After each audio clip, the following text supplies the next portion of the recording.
Hello everyone, আজকে নিত্যানন্দ ত্রয়োদশী। তো এই উপলক্ষে আমাদের কালাগাছ চোপড়ায় মায়াপুর থেকে আগত ইস্কনের কীর্তন হয়েছিল। তো আমি সেখানেই গিয়েছিলাম। বাড়ির সব কাজ কমপ্লিট করে প্রায় আমি 11টা সাড়ে 11টায় চলে গেছিলাম আমার মেয়েকে নিয়ে, আর ছেলে তো স্কুলে গেছিলো। তো গিয়েছিলাম যে গৌরনীতার অভিষেকের জন্য। সবারই ইচ্ছা হয় যে ভগবানের যে কোনো কিছু করার।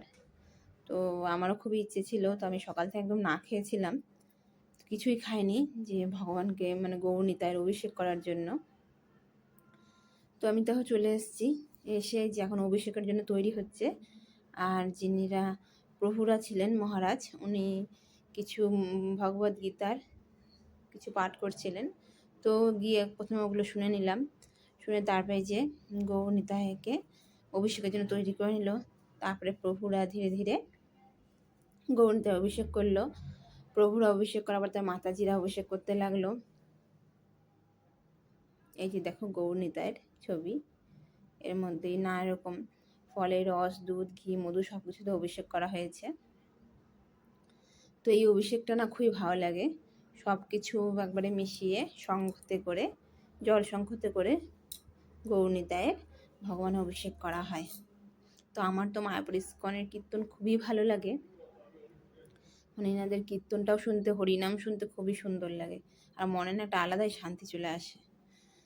তো আমি ওই জন্য, আমি যদি আমার বাড়ির কাছাকাছি যদি আমার ইস্কনের কীর্তন হয়, তো আমি সেখানে অবশ্যই যাই শুনতে। তো তোমাদের কারা কারা ইস্কনের কীর্তন ভালো লাগে অবশ্যই কমেন্ট করো। এইদিকে দেখো অভিষেক করার জন্য সব প্রভুরা একত্রিত হয়ে গেছে। ওনারা অভিষেক করার পর আমরা যেসব মাতাজিরা আছে তারা এবার অভিষেক করবে। তারপরে দেখো শুরু হয়ে গেছে সকলের কীর্তনের নাচ। এদিকে কীর্তন হচ্ছে, আর এদিকে সকল ভক্তবৃন্দ খুব তালে তালে নাচ করছে, সবাই খুব আনন্দ করছে।